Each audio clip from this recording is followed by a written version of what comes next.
It's a big scoop in the city for sports. CBC Sports has confirmed that the WNBA is coming to Toronto. CBC senior sports contributor Shireen Ahmed broke this story ahead of the May 23rd announcement. She joins us now. So, Shireen, big things, as they say. What did you find out about a WNBA team coming to our city?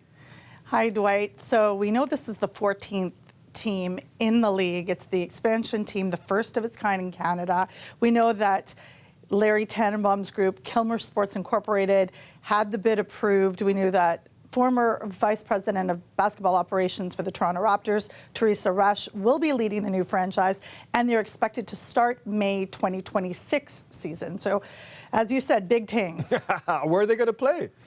Coca-Cola Coliseum, it has been confirmed, and any potential conflict with FIFA 2026, because Toronto is a co-host city, have all been resolved. So that looks like it's gone through as well. You mentioned Larry Tanenbaum. He's behind this. He's a partner in MLSE. So some of the initial rumors we heard involved them, but he's now doing this without them. He's doing it by himself. Why?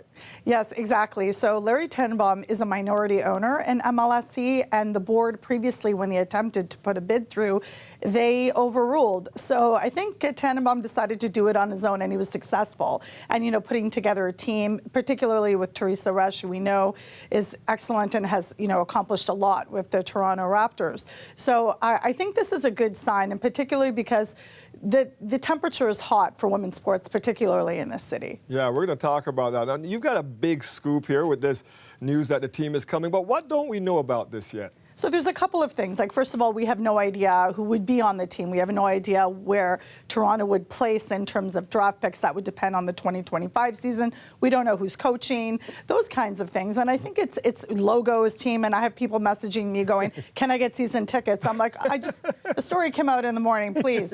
So, I mean, there's a couple of things that still, you know, have to be worked out. But on the whole, there's incredible amount of excitement because of this. Oh, yeah.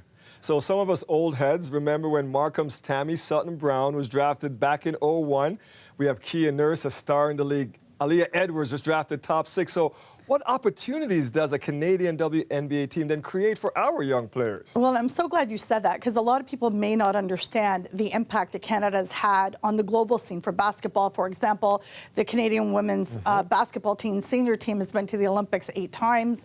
And I think that people, as you said, forget that. So when you're talking about the Natalie Ochanwas, the Kia Nurses, the Bridget Carltons, there is an incredible precedent for basketball and contributions to basketball, not just from Toronto, but across the country. And it just means that young girls and boys will see women being able to play professionally here, north of the border. So She the North has come to life. You've kind of touched on this a little bit, and it appears that people are discovering women's sports outside of the Olympics.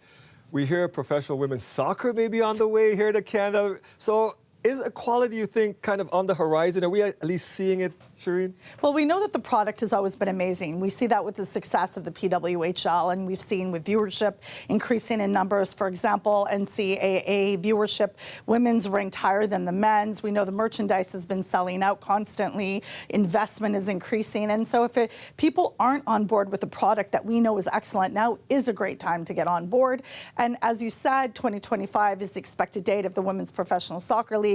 So the moment is here. The moment is really here and has been here. So it's a good time, and certainly fans have reacted so positively that it's really wonderful to see. Well, we appreciate you bringing us this scoop, Shireen, and I can't wait to talk to you about some Olympics, because that's on the horizon too. Shireen Ahmed is a senior contributor to CBC Sports. Thanks, Shireen. Thanks for having me.